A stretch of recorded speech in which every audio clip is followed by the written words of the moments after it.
Hey you guys, what's going on? It's your good guy here, PrinceOnyx, and I am finally here to give two of my long-awaited reviews for the show Rosewood, which stars Morris Chestnut that comes on Fox on Wednesdays at 7 o'clock right before Empire, which comes back March 30th. I'm going to tell you this now, judging from the trailer that I've been seeing, the promotion clips for Empire's, I guess you can say winter comeback, even though winter is practically over. This is really a spring season that we're about to hop into. Anyway, I may review Empire, I don't know, but we'll have to just wait and see. So anyway, let me go ahead and get into this review for Rosewood, Season 1, Episode 11. The episode is titled Paralytics and Priorities. So, as we all remember, leaving off where we left, it's taking off where we left off from the winter finale, where, Villa and Rosewood were chasing this serial killer, and they thought they had caught the serial killer. Well, it turns out that they didn't catch the serial killer, and the serial killer was still out there. And so, then this person was not your ordinary killer. This person was very technically savvy. They knew how to use, how to hack into your computer system, whatever the case is. The person had hacked into I forgot what piece of technology it was, but it hacked into something in Rosewood's lab and left a message. It left a message that was like in like laser red vision or whatever. Like the letters were spelt out like it was like a hologram. No, not really. It's like I don't want to say holograph.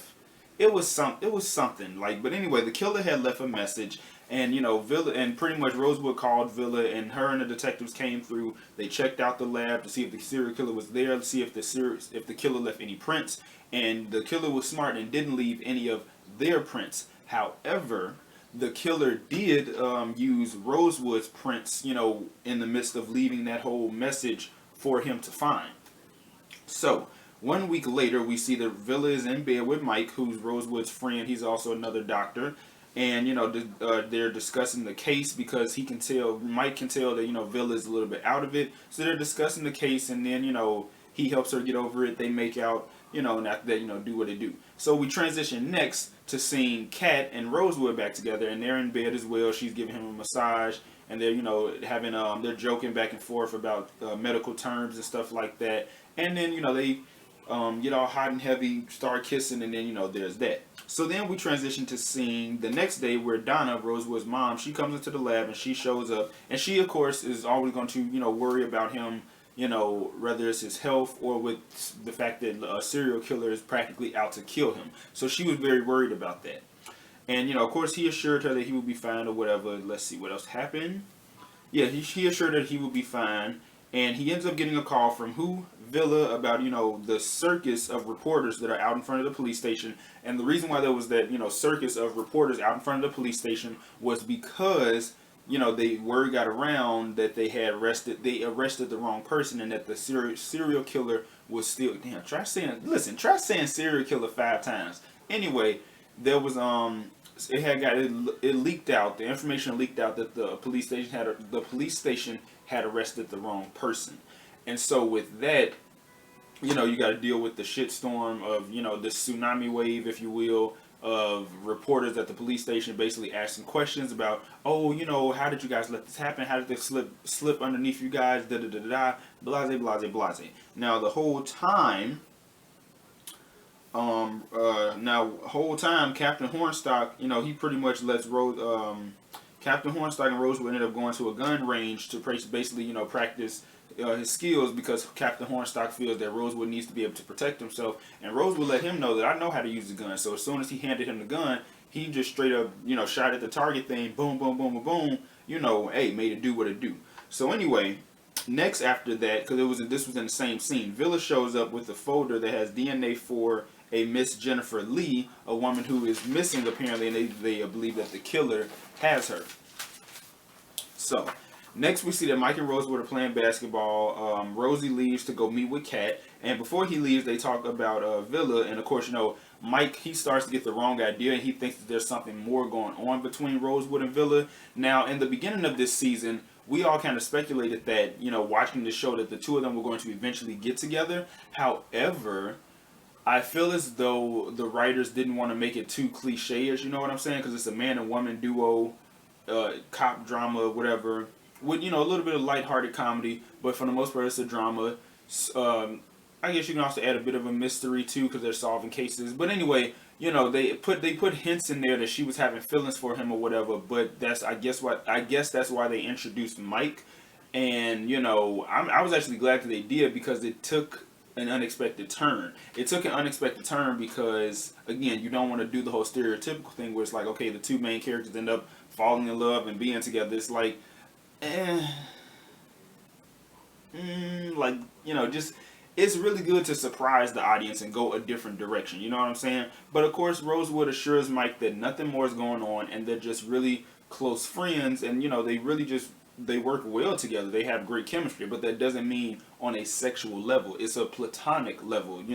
Yeah, platonic. You can correct me in the description box. In the comment section about that. Anyway.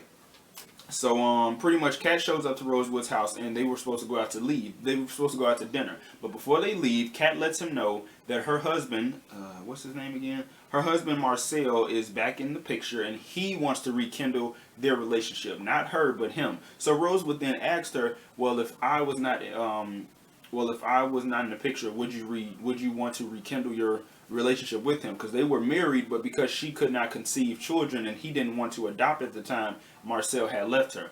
But the thing is, when Rosewood asked that question, she didn't give him a straight up answer. So Rosewood was all fucked up in the head. So he went to Villa's mom's house, where Villa is staying for a while, which is a house like on the pier or whatever. And they were just talking about what had happened.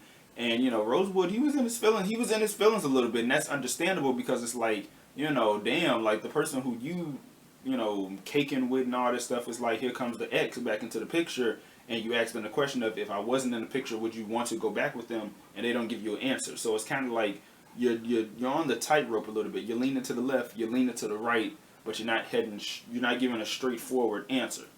So anyway, in the midst of their little discussion and chit chat, Villa's mom shows up with some guy who she.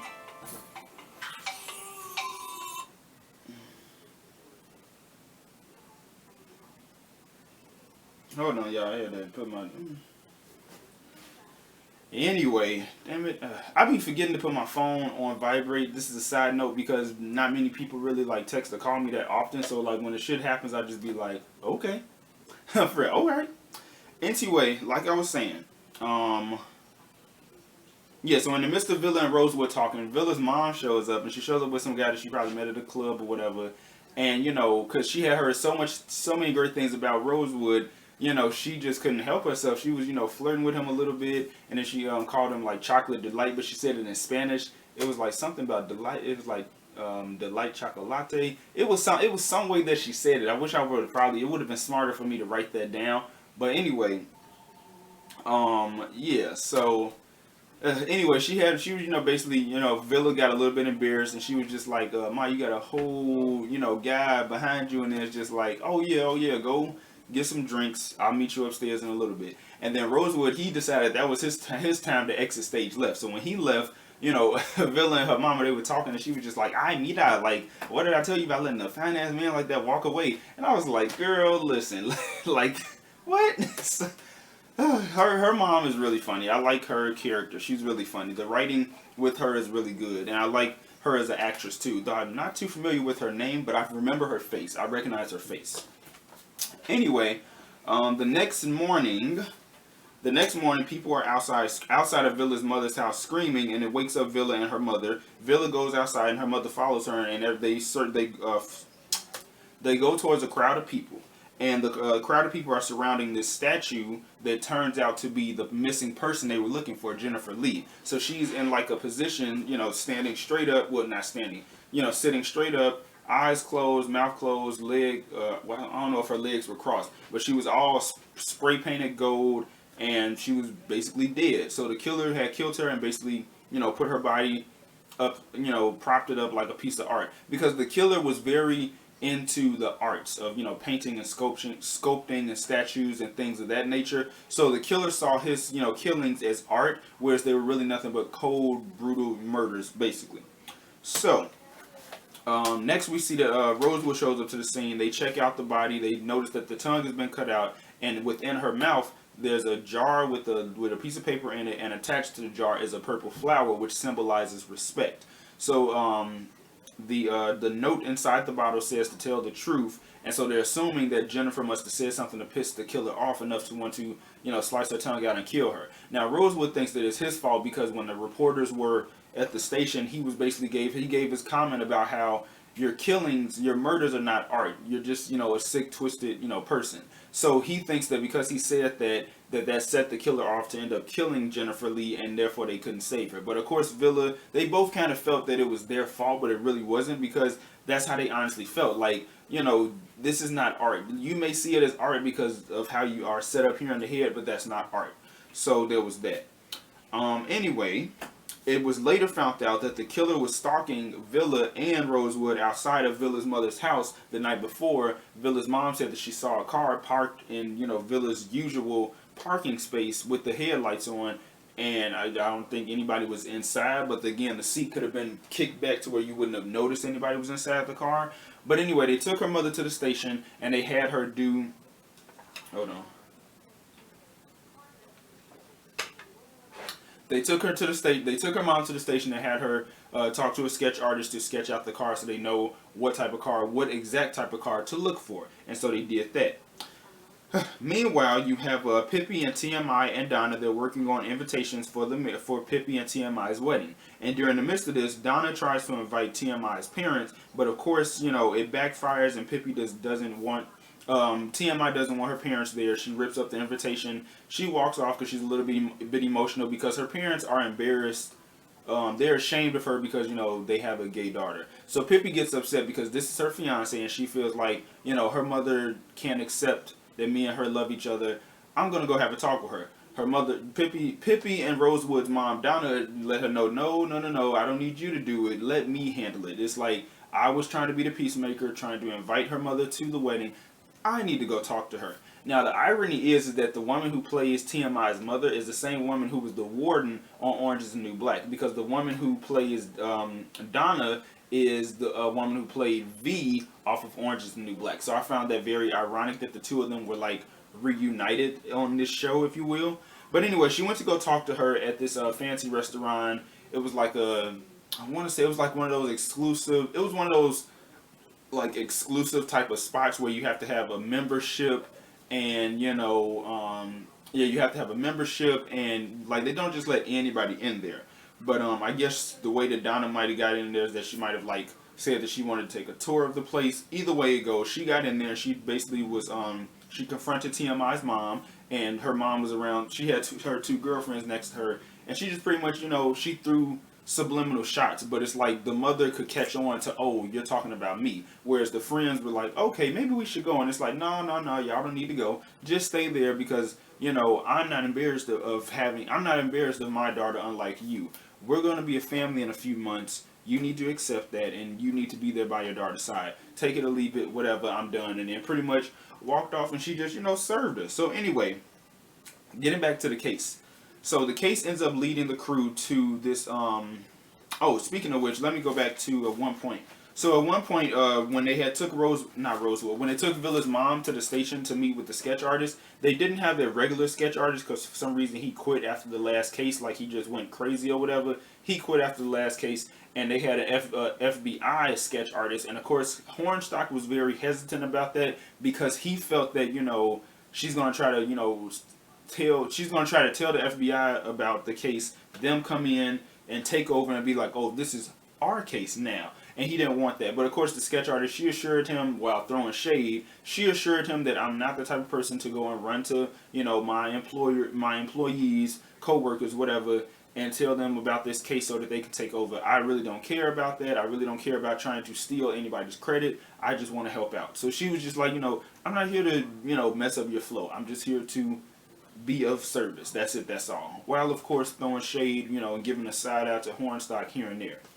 Anyway, so the case leads them to a hacker by the name of Andy, which is a girl, and her hacker name is Killswitch. So they find her through the emails that the killer has been using, and the emails were strategically chosen for a specific reason because again, the killer is into art, sculpting, paintings, statues, things of that nature, bust, all of that stuff. So the so yeah, so the killer basically was hired. He hired her. The killer had hired her, and damn, what else happened? Because I'm looking at my notes, but I don't want to keep doing this like looking up and down. So I'm just like trying to scan them right quick. The killer had hired her, and the way that the emails were set up, how they did the transactions was the killer had used famous artist names in alphabetical order. So I think the letter that they were going, the letter that the killer was going to use next was I think F, because the killer had already used A through A B C D E F E. Yeah, A through E. Because I don't know. Sometimes you have to sing the ABC ABC. You have to sing the ABCs to yourself just to give yourself a little refresher. It is what it is, but it helps you out when organizing stuff in alphabetical order. Anyway, so as I was saying, there was that. So meanwhile, back at the lab, Kat's husband pays a visit to Rosewood at his lab, and basically the killer, not the killer.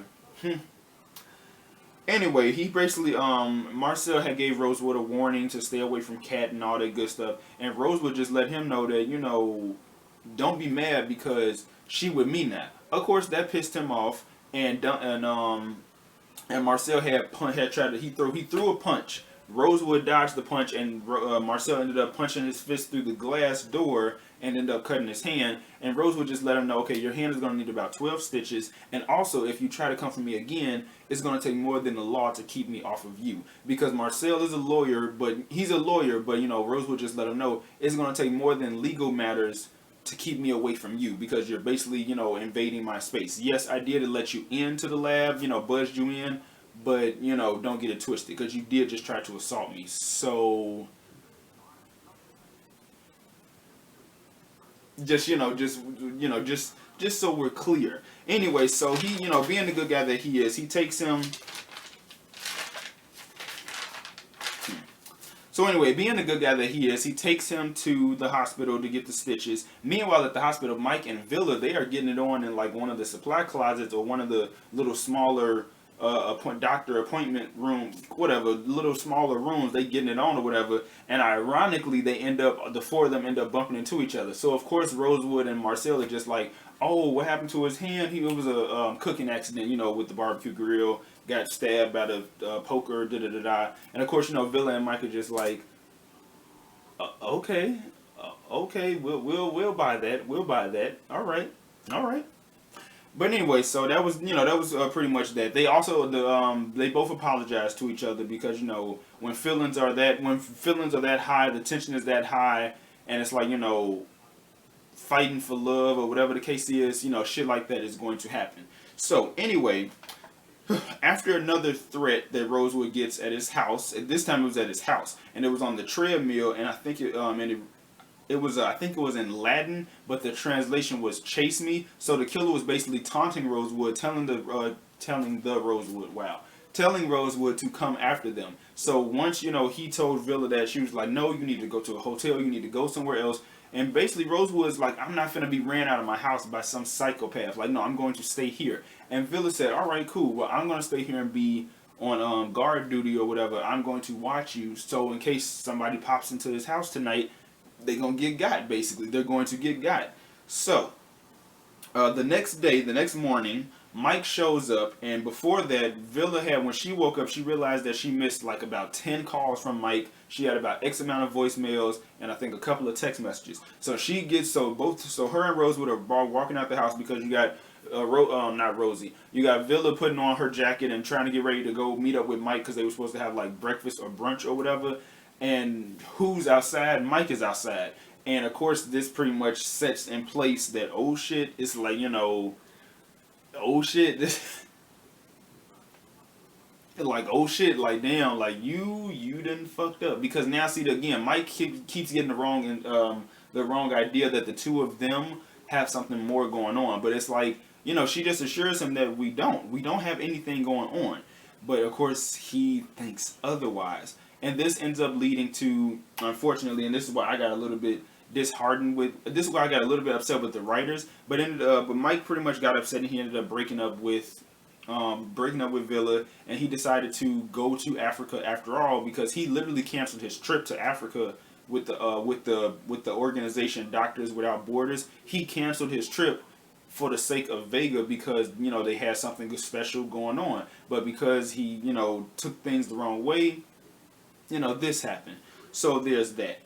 But anyway, let's see what else happened next. Oh yeah, it turns out later that they found out that Andy, aka Kill Switch, who they had interrogated and all that stuff, she ended up getting kidnapped by who, you might ask? The killer. And I guess somehow, some way, the killer found out that she talked to the cops. You know, that they not really so much arrested her, but they brought her into the station, interrogated her, whatever. And the killer clearly thought that, oh, she must have said something, you know, that could basically lead them to me. So the killer had kidnapped her. So this pretty much sends them into a frenzy to find Andy before she gets killed, because the parents were the one who came to Rosewood and Villa about, you know, looking for their daughter because she got kidnapped, basically. So the crew ends up, so Hornstock, Villa, Rosewood, and a couple of cops end up going to this like carnival slash like Renaissance fair type of place. And, you know, Villa pretty much tells Rosewood to stay behind, stay there at the front entrance of the place while her, Hornstock, and the cops go out and search for this killer. So all of a sudden, the minute that they leave, shit. The minute that they leave, a woman dressed in a pixie like fairy outfit, she walks up to Rosewood and hands him this note that tells him to come to a tent. I forgot the number of the tent, but I think it was like 22 or something like that. Let's just say it was tent 22. So it told him, the note told him to come to tent 22. So Rosewood, he wanders around by himself, looks around and stuff like that to see where it's at. He sees this big white tent. He goes in. And once he goes in, he sees a bunch of like sketches, like, you know, drawings and stuff like that.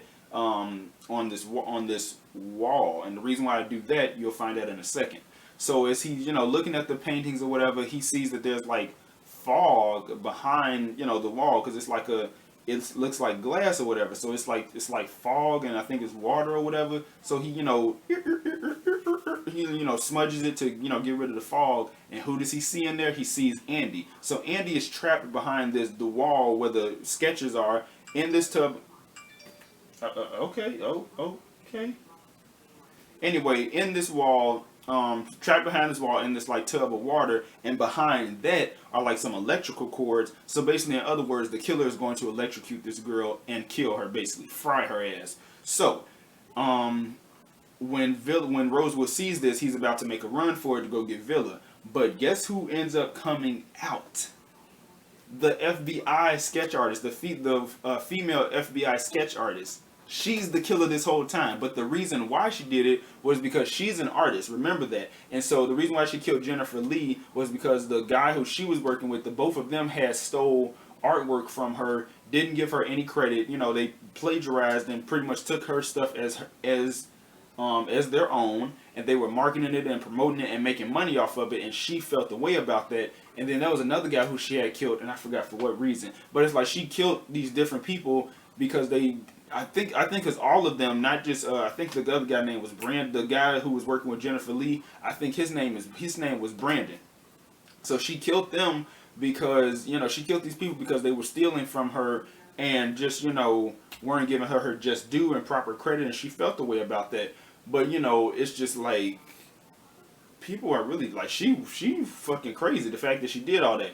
Anyway, so she's wielding this knife, and then she's like trying to come at Rosewood, and then you got Villa who's right there, and I think she like shoots I'm trying to remember if she like shot the knife out of her hand, or if she just smacked it out of her hand or whatever, because she tried to go for Rosewood and missed, then tried to come for Villa, and I think she did probably shoot the knife out of her hand. Anyway, they arrested her, and that was that. Case closed, and they saved Andy, of course, and, you know, that was that. So next we see that Donna, let's see. Oh wait, no, I already told y'all that part about Donna meeting TMI's mother and reading her rights. Anyway, after that, let's see. Kat decides to go back to Oh boy, I am so sorry about that. Woo.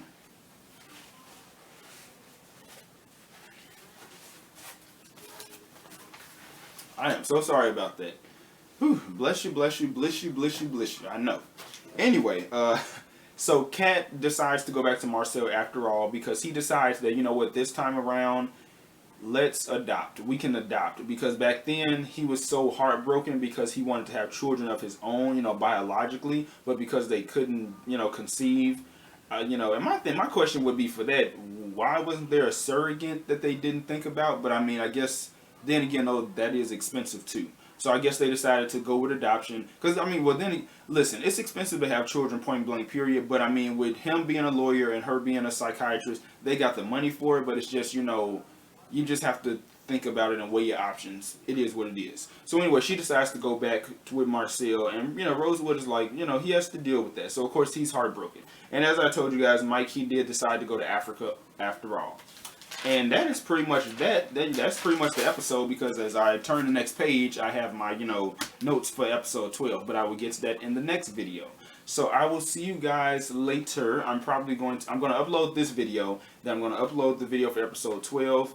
Episodes 13, 14, and I think 15. I will try to work on those tomorrow. Like, I'll write the notes. I'll finish my notes for 13 tonight. And then try to do a video for it. Like, I'll try to finish it between Monday and Tuesday. So, like, don't hold me to it, but I will try to finish it, you know, depending on how my schedule looks after I, you know, come home from work. So, because this upcoming week, you know, this upcoming weekend, this, you know, upcoming Saturday is the first rehearsal for Confusion 2 Betrayal. So, I'm really excited about that. And yeah, so this is the first rehearsal for Confusion 2 Betrayal, because we just did the callbacks yesterday, as you all saw. For those of you who follow me on Facebook, Twitter, Instagram, and subscribe to me on YouTube. And, you know, if you follow me on Tumblr as well. So yeah, for those of you all who, you know, saw, we made the casting calls. We chose the new actors to play the new characters, and of course, I will be in the film as well. I wrote a character for myself. So, you know, that's going to be really exciting. So I got pretty much a lot of things going on this week. So other than that, I will see you guys soon. I got 2 new music reviews that are in the works. So be on the lookout for that as well. So again, I will see you guys later. PrinceOnyx signing off. I will see you guys in a little bit. Peace. See ya.